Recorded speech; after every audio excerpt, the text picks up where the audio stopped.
Hello everyone. हम जो है इस लेक्चर के अंतर्गत हमारा अब का टॉपिक जो है वो है हिंदी भाषा में गृह कार्य, अर्थ, महत्व, उद्देश्य, पक्ष और विपक्ष में तर्क। गृह कार्य क्या होता है और क्यों बच्चों को दिया जाता है और हिंदी के अंदर गृह कार्य का क्या जो है वो महत्व है, हम इस विषय पर चर्चा करने जा रहे हैं। जिसमें सबसे पहले मैं आपको बताऊंगी कि जो गृह कार्य है या जिसको हम हिंदी इंग्लिश में होमवर्क कहते हैं उसका अर्थ क्या है ना। और जैसे भूमिका के रूप में अगर हम बात करें तो जो गृह कार्य है वो आज के जो हमारी शिक्षण पद्धति है इसका एक अनिवार्य भाग जो है वो हम मानते हैं इसको, कि बच्चा जब स्कूल में पढ़ने के बाद घर जाता है तो घर पर भी उसको उसका जो खाली समय है उसमें जो है वो कोई और काम करे, कोई जो दिन भर में बच्चे को जो अध्यापक ने पढ़ाया उसका जो है वो पुनः निरीक्षण करे, उसको याद करे, उसको लिख के देखे। तो ये सारी चीजें जो है वो हम बच्चे को होमवर्क के रूप में देते हैं, है ना। अब इसका अगर वर्बली मीनिंग देखें कि गृह कार्य का जो वर्बली मीनिंग है वो क्या है, इसका अर्थ होता है कि जो घर पर दिए जाने वाला जो काम है उसको वो क्या है, गृह कार्य कहलाता है। कि पढ़ने के बाद बच्चा जब शाम को घर जाता है 6 घंटे की क्लास के बाद, 7 घंटे की क्लास के बाद, तो उसको जो काम दिया जाता है घर के लिए वो क्या कहलाता है, हमारा गृह कार्य कहलाता है। अब ये जो गृह कार्य है ये दो प्रकार से होता है। किस प्रकार से? दो प्रकार से। कौन कौन से? देखिए, एक हो सकता है आपका लिखित रूप में दिए जाने वाला कार्य, ठीक है, लिखित रूप में दिए जाने वाला गृह कार्य। और दूसरा हो सकता है मौखिक रूप में दिए जाने वाला गृह कार्य। लिखित जिसको कि हम लिख करके करना होता है बच्चों को, और मौखिक क्या है कि जिसको वर्बली बच्चे को जो है वो करना होता है। तो मेनली इसके दो टाइप्स माने गए हैं। कौन कौन से? लिखित रूप से और मौखिक रूप से। दूसरा हम अब आगे बात करते हैं, ये तो हो गया हमारा भूमिका और अर्थ। अब हम महत्व की बात करते हैं कि इसका महत्व क्या है, ठीक है स्टूडेंट्स। तो देखिए, जो गृह कार्य है वो क्या है, पुनरावृत्ति के सिद्धांत को पूर्ण करता है। पुनरावृत्ति क्या होती है? रिपीटेशन, जिसको हम कहते हैं कि क्लास में अध्यापक ने पढ़ाया और बच्चे ने क्या है घर जा करके उस चीज को दोबारा उसको उसकी पुनरावृत्ति की, दोबारा उसको पढ़ा। तो जो पुनरावृत्ति का सिद्धांत है वो क्या है? देखिए, जो अधिगम प्रक्रिया है, शिक्षण अधिगम प्रक्रिया है, इसमें जो पुनरावृत्ति का जो सिद्धांत है उसके अपने ही मायने हैं, उसके अपने ही जो बेनिफिट्स हैं। कि किसी भी टीचर ने जो आपको पढ़ा दिया एक बार, लेकिन अगर आपने उसको छोड़ दिया तो क्या है, वो जो है आपका जो मनन कार्य है उस पर नहीं होगा, है ना। वो क्या है, वक्त के साथ साथ धूमिल होता चला जाएगा। लेकिन जब हम उसकी रिपीटेशन करते हैं, पुनरावृत्ति जब स्टूडेंट्स हम उसकी करते हैं, तो वो क्या है, एक लंबे समय तक हमें याद रहता है, वो हमारी मेमोरी के अंदर जो है वो फीड होना शुरू हो जाता है ना। तो जो होमवर्क है वो क्या है, हमारी जो पुनरावृत्ति है उसके सिद्धांत, जो पुनरावृत्ति का सिद्धांत है उसको पूर्ण करता है। नेक्स्ट हम यहाँ पर बात करते हैं कि जो गृह कार्य है वो क्या है, स्वाध्याय में सहयोगी सिद्ध होता है। स्वाध्याय क्या होता है? Self study. कि जब हम खुद से स्टडी करते हैं घर जा करके, तो उसमें हमारी मदद करता है। कि अगर हम बच्चे को फ्री छोड़ दें कि घर जाके आपने कुछ नहीं करना, तो बच्चा जो है वो शायद सेल्फ स्टडी ना करे या स्वाध्याय ना करे। लेकिन जब हम बच्चे को क्या है, होमवर्क देंगे, तो बच्चे के मन में ये रहता है कि मुझे काम मिला है और मुझे काम पूरा करना है, नेक्स्ट डे टीचर मुझसे ये पूछेंगे, है ना। तो जो इससे क्या है, जो बच्चा सेल्फ स्टडी करने के लिए क्या है सोचेगा, उस पर काम करेगा, फोकस करेगा, जो सिलेबस उसको पढ़ाया जा रहा है, जो काम उसको दिया जा रहा है, जो होमवर्क उसको दिया जा रहा है, उसको क्या है, स्वाध्याय करने से, स्वाध्याय का मतलब खुद से उसको स्टडी करने की कोशिश करेगा, ठीक है। नेक्स्ट है इसमें कि समय के सदुपयोग में सहायक। कि जो क्लास में बच्चा जो है वो मैक्सिमम 6 घंटे रहता है, 6 घंटे, तो इससे जो, क्योंकि हमारे 24 घंटे के दिनों रात होते हैं, तो बाकी काफी टाइम जो है वो बच्चे के पास बच जाता है ना। तो जो समय है, खाली समय है, उसका सदुपयोग कैसे किया जाए। सारा ही टाइम तो खेला नहीं जा सकता, सारा टाइम सोया भी नहीं जा सकता, सारा टाइम पढ़ा भी नहीं जा सकता। लेकिन क्या है कि जो होमवर्क के थ्रू क्या है, जो खाली टाइम बच्चे के पास बचता है वो उसको क्या है, अच्छी तरह से यूटिलाइज कर सकता है। नेक्स्ट हम इसमें बात करते हैं कि स्वतंत्र चिंतन। स्वतंत्र चिंतन एवं मनन में सहायक। कि बच्चा जब होमवर्क को करने बैठता है, मान लो मैंने कोई टॉपिक पढ़ाया, किसी बच्चे को काम दिया, तो बच्चा क्या है, उस काम को देखेगा, दोबारा जाके उसका निरीक्षण करेगा, जो है स्वतंत्र रूप से। स्वतंत्र चिंतन का मतलब क्या है कि अपने आप जो है वो फ्री माइंड होकर के उसके बारे में निर्णय लेगा कि मैंने क्या पढ़ा, मुझे क्या समझ आया, इस टॉपिक के अंदर क्या विशेषता थी, क्या इसके मेरिट्स थे, क्या डीमेरिट्स थे, मतलब हर तरह से क्या है वो फ्रीली उस पर सोच सकेगा। और क्या होगा, मनन करने में सहायक। मनन जो याद कर सकता है, जो मनन कर सकता है, चिंतन कर सकता है, ऐसी जो चीजें हैं वो क्या है, स्वतंत्र वातावरण के अंदर स्वतंत्र रूप से जो है वो होमवर्क के जरिए हो सकती है। नेक्स्ट इसमें बात करते हैं अभ्यास में सहायक, कि हमारा जो होमवर्क है वो क्या है, प्रैक्टिस करवाता है हमें किसी भी चीज की। कि और देखिए एक स्टेटमेंट है कि कर्त कर्त अभ्यास के जड़मती होत सुजान रसरी आवत दावत के सिल पे परत निशान, है ना, कि जितना हम अभ्यास करेंगे और गृह कार्य के थ्रू अगर हम अभ्यास करते हैं तो हमारा जो बड़ा हुआ जो ज्ञान है वो क्या है, वो पक्का हो जाता है, वो स्थिर हो जाता है और एक लंबे समय तक हमें वो चीजें याद रहती हैं। तो जो अभ्यास है हमारा वो भी बहुत जरूरी है और होमवर्क के थ्रू क्या है, हम अभ्यास कर सकते हैं। बच्चे को जब हम होमवर्क देंगे तो बच्चा क्या है, अपने आप जो उस पर अभ्यास करेगा। नेक्स्ट इसमें हम बात करते हैं कि जो गृह कार्य है वो क्या है, विद्यालय और गृह के मध्य एक महत्वपूर्ण कड़ी का काम करता है। कैसे, देखिए स्टूडेंट्स, कि जो बच्चा क्या है, विद्यालय में रहता है, अध्यापक के पास 6 घंटे विद्यालय में रहता है और घर में जाकर के काम करता है, ठीक है। तो जो दोनों के बीच में एक तालमेल होना चाहिए कि ये काम मुझे घर में करना है, ये काम मुझे स्कूल में करना है। घर वालों को भी, जो उसके फैमिली के मेंबर्स हैं, उनको भी रिस्पॉन्सिबिलिटी होती है इस चीज की कि वो बच्चे के काम का निरीक्षण करें, है ना, बच्चे को होमवर्क करवाएं। अगर बच्चे को कुछ दिया ही नहीं जाएगा तो वो भी फ्री हो जाएंगे, वो भी बच्चे को पढ़ाने का प्रयास नहीं करेंगे आई थिंक। और जब होमवर्क रहता है तो बच्चा क्या रहता है कि हाँ मुझे होमवर्क करना है, तो घर वालों को भी रिस्पॉन्सिबिलिटी अपनी याद रहती है कि हाँ हमें बच्चे को होमवर्क करवाना है ना। तो ये क्या है, जो विद्यालय है और इसके जरिए क्या है, जो माता पिता, जो पेरेंट्स हैं वो चेक करते हैं बच्चे का काम। तो दोनों के बीच में क्या है, एक जो है एक ऑटोमेटिक रिलेशन बन जाता है जो कि एक कड़ी का काम करता है कि टाइम टू टाइम होमवर्क के माध्यम से क्या है, पेरेंट्स जो है वो बच्चे के काम को लेकर के क्या करते हैं, अवेयर रहते हैं और वो देखते हैं कि हम बच्चे ने स्कूल में आज क्या पढ़ाई की और घर आके इसको जो काम दिया उसमें वो कैसा कर रहा है, क्या उसकी परफॉर्मेंस है, क्या कमी है, कहाँ पर उसको स्क्वाड की जरूरत है। तो ये चीजें जो क्या है, ये एक कड़ी के रूप में काम करती हैं जो कि बच्चे के जो विकास है उसमें बहुत अधिक योगदान देती है, बच्चे के सर्वांगीण विकास में बहुत अधिक योगदान देती है।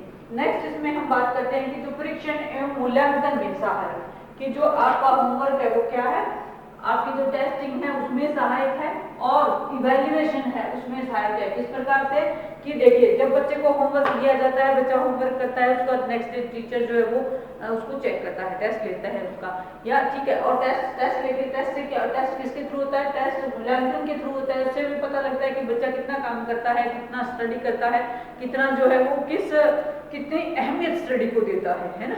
अगर बच्चा फुली परफॉर्मेंस अपनी देता है, टेक्स्ट के माध्यम से हमें पता चलता है कि बच्चा जो है वो पूरा स्कोर ले रहा है, ठीक है, 95% स्कोर ले रहा है, 98% स्कोर ले रहा है, तो हमें पता लगता है कि ये बच्चा जो है वो क्या है, एक्सीलेंट बच्चा है ना। वहीं जब सामान्य बच्चा है, सामान्य स्कोर ले रहा है, तो हमें यहाँ भी पता लगता है कि जो बच्चा है वो सामान्य श्रेणी का बच्चा है और उसको जो शिक्षण कार्य है वो किस प्रकार से कराया जाए, है ना। तो क्योंकि टीचर के सामने तो सभी तरह के बच्चे होते हैं और सभी बच्चों को एक साथ पढ़ाना एक टीचर के लिए क्या है, एक चैलेंज की तरह ही होता है कि सब बच्चों को उसकी एफिशिएंसी के अकॉर्डिंग पढ़ाया जाए, किसी पर भी जो ज्ञान है, जो करिकुलम है वो थोप आना जाए, है ना। तो ये चीजें हैं। तो ये कहता है कि जो गृह कार्य है वो हमारे टेस्ट में भी हमारी मदद करता है और बच्चे का जो इवैल्यूएशन है उसमें भी मदद करता है। नेक्स्ट हम इसमें बात करते हैं कक्षा कार्य का पूरक, कि जो होमवर्क है वो क्या है, जो हमारी क्लास के अंदर या कक्षा के अंदर जो काम बच्चे ने किया उसके पूरक का काम करता है। पूरक का मतलब कि वो काम उसने वहां किया या नहीं किया, लेकिन उसकी भरपाई जो है वो पूरक जो है वो इसलिए वर्ड यूज यहाँ पर किया है कि उसकी भरपाई वहां पर हो जाती है। बाई चांस कुछ अंश छूट भी जाते हैं तो वो होमवर्क के थ्रू क्या है, वो वहां पर उसको कवर कर लेंगे, ठीक है। नेक्स्ट पॉइंट है कि जो गृह कार्य है, गृह कार्य से क्या है, व्यक्तिगत क्षमता का ज्ञान होता है बच्चे की, जो व्यक्ति की एफिशिएंसी है, कितना काम कर सकता है एक बच्चा जो है वो घर पर, उससे क्या है, उसके इंडिविजुअल का पता लग जाता है कि इंडिविजुअल काम जो है बच्चा कैसा कर रहा है, उसकी एफिशिएंसी कितनी है। वहीं क्लास के अंदर क्या है, क्लास के अंदर क्योंकि सभी बच्चे बैठे होते हैं और जो वहाँ पर क्या है ग्रुप के अंदर बच्चे बैठे होते हैं, तो एक एक बच्चे पर ज्यादा समय जो है अध्यापक पूरा नहीं दे सकता, लेकिन होमवर्क की जांच से हमें पता लग जाता है कि हम कोई भी कॉपी अगर चेक करते हैं तो हमें पता लग जाता है कि ये बच्चा किस तरह से काम कर रहा है। तो व्यक्तिगत क्षमता का इससे क्या है, अध्यापक को ज्ञान हो जाता है। फिर जो पाठ्यक्रम है वो विभाजन में सुगमता, कि जो हमारा क्या है जो गृह कार्य है उसको क्या कर सकते हैं, हमारा जो क्यूरिकुलम है उसको हम डिवाइड कर सकते हैं इजीली कि हमने कितने यूनिट्स करवा दिए बच्चे को, कितने टॉपिक्स हमने बच्चे को करवा दिए। इन चीज़ों को क्या है हम जब होमवर्क बच्चे को देते हैं तो इजीली जो है वो उसको डिवाइड कर सकते हैं। तो स्टूडेंट्स ये था गृह कार्य का महत्व। और गृह कार्य के इसके अलावा भी और बहुत सारे महत्व हैं। और जो क्या है कहता है कि जो पाठ्यक्रम निर्धारित किया जाता है बच्चे के लिए वो शिक्षण कार्य को क्या करता है, सुगम बनाता है ना। पाठ्यक्रम का क्या उद्देश्य होता है, शिक्षण कार्य को सुगम बनाना और उसको सरल कर देना, ठीक है। लेकिन कहते हैं कि जो कुछ गृह कार्य छात्रों को दिए जाते हैं सामान्य रूप से उनमें कुछ त्रुटियां पाई जाती हैं। वो कौन कौन सी त्रुटियां होती हैं कि त्रुटियां जो हैं वो देखिए जैसे सुलेख संबंधी त्रुटि होगी, व्याकरण के नियमों के उल्लंघन हो गया, शब्दों में आवश्यक पुनरावृत्ति हो गई, शिरोरेखा का अभाव हो गया, मात्राओं की गलती हो गई। इसके साथ ही साथ क्या है जो संयुक्त शब्दों का प्रयोग है शिक्षण के अंदर, खास करके हिंदी शिक्षण के अंतर्गत जहाँ संयुक्त वर्णों का प्रयोग है वो गलत हो गया, या अशुद्ध वाक्य विन्यास हो गया। अस्पष्ट जो विचार है अगर हम गृह कार्य करते हैं तो उसमें जो विचारों की तारतम्यता है, जो प्रस्तुतिकरण है उसमें भी कई बार बच्चे गलतियां करते हैं। और जो विचार और जो भाव हैं उनको अनुच्छेदों के अकॉर्डिंग जो है वो प्रयोग भी नहीं करते। तो इतनी सारी जो गलतियां हैं, सामान्य त्रुटियां हैं जो छात्रों के द्वारा की जाती हैं।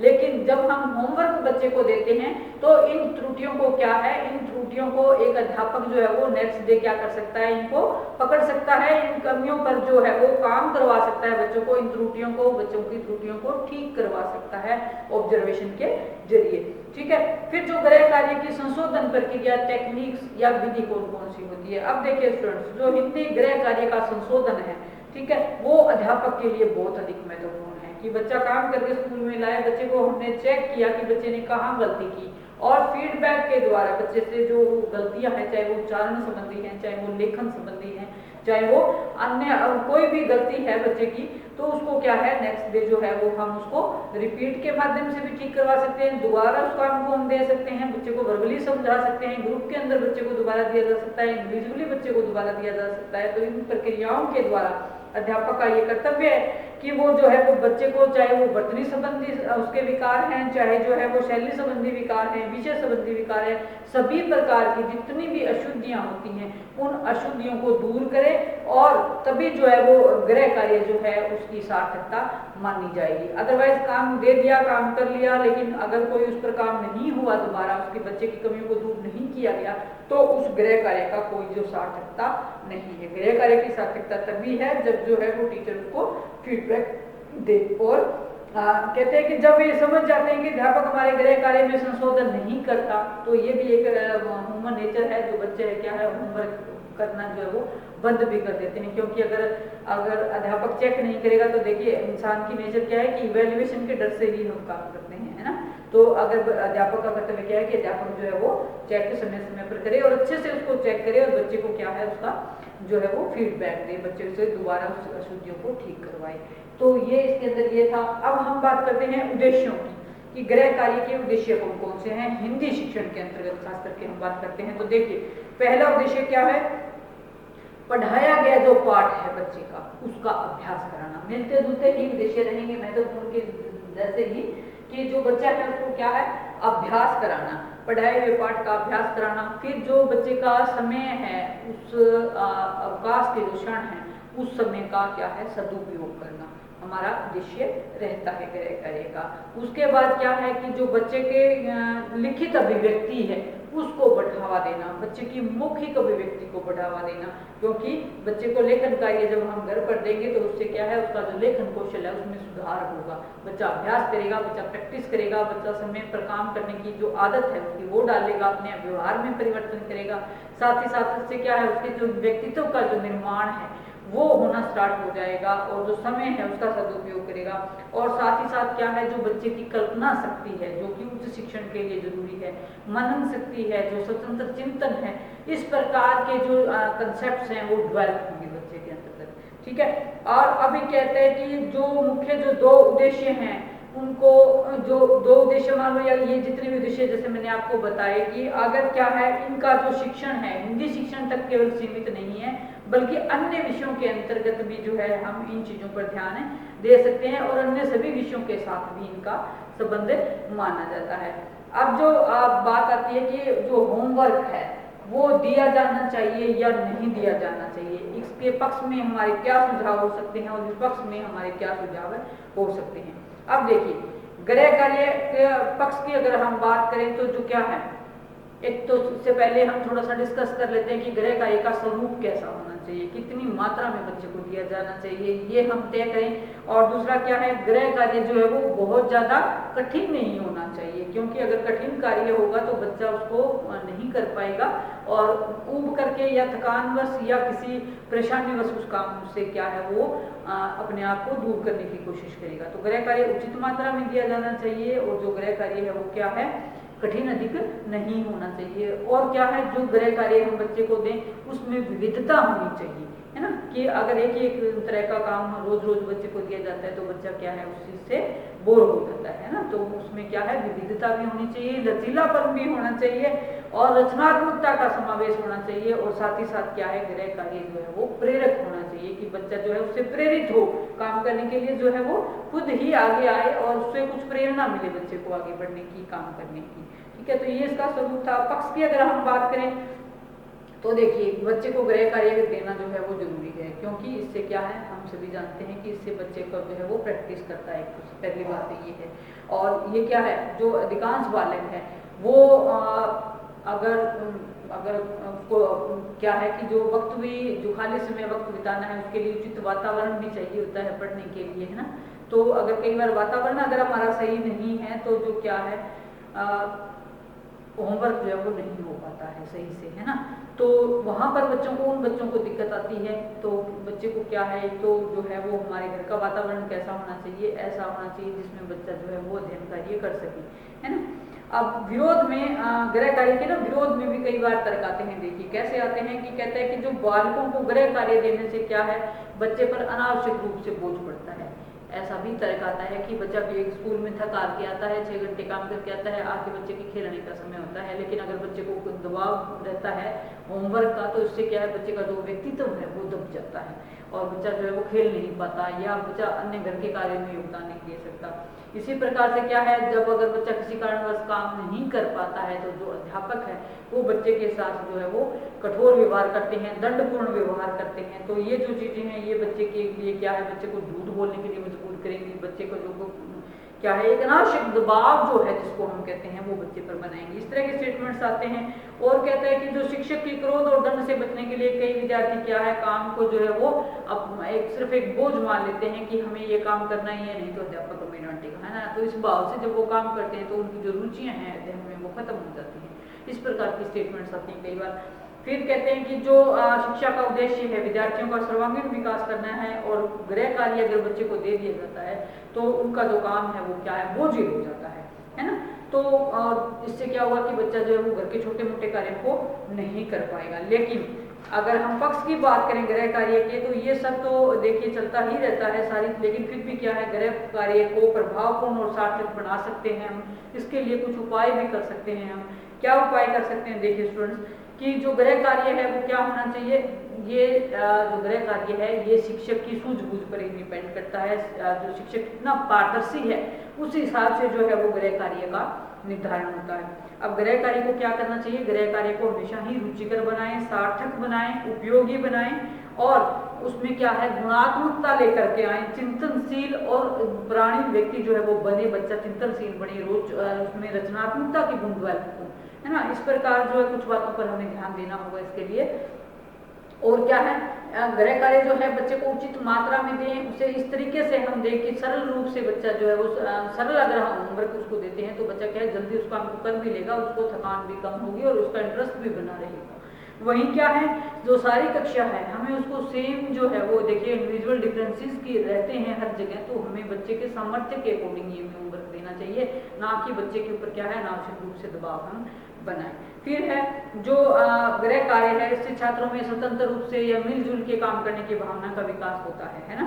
तो सहयोग की भावना भी जो है वो बच्चों के अंदर विकसित करनी चाहिए। किसी काम को हम प्रोजेक्ट के माध्यम से भी दे सकते हैं, है ना, ग्रुप के अंदर भी दे सकते हैं, इस तरह से जो है वो। और साथ ही साथ क्या है, जो छात्र छात्राओं की जो पसंद है उनको भी हम मोटिवेट करें, प्रोत्साहन उनको दे। इसके लिए क्या है, बच्चे की जो गृह कार्य है उसके अंदर क्या होनी चाहिए, विभिन्नता होनी चाहिए। और कुछ ऐसे प्रश्न भी दें हम बच्चे को जिससे बच्चा क्या है खोजी परिवर्ती का हो, कुछ नया करके लाए, कुछ नया करने की जो प्रेरणा है वो बच्चे के अंदर जागे। गृह कार्य को नवीनता के साथ जोड़ें, वैज्ञानिकता के साथ जोड़ें, और उसके साथ टेक्निक्स का प्रयोग करने के भी जो है वो हमें प्रयास करना चाहिए। प्रैक्टिकली किसी काम को करें इसका भी हमें प्रयास करना चाहिए, ताकि बच्चे को क्या है नए नए अनुभव हो सके। नए नए अनुभव जो बच्चे को प्राप्त होंगे तो बच्चा जो है वो उसका जो प्रैक्टिकल यूज है अपनी लाइफ में वहाँ भी वो कर पाएगा, और बच्चे की जो एडजस्टमेंट है वो अच्छी होगी। बच्चे को मोटिवेट करें। और शिक्षक को क्या है गृह कार्य में कोई भी ऐसी बात नहीं कहनी चाहिए जिससे कि घर के सदस्यों में क्या है किसी भी तरह का तनाव या जो स्ट्रेस बच्चे के ऊपर पड़े। ठीक है, होमवर्क जो है वो ऐसा ही होना चाहिए कि बच्चा जो है वो उसको इजीली कर भी लाए और उसके समय का सदुपयोग भी हो, वो मोटिवेट भी हो, वो प्रेरणा देने वाला भी हो। ठीक है, तो इस तरह से जो वैल्यूएशन ये जो हमारा होमवर्क है ये कंसेप्ट यहीं पर हम खत्म करते हैं। Thank you.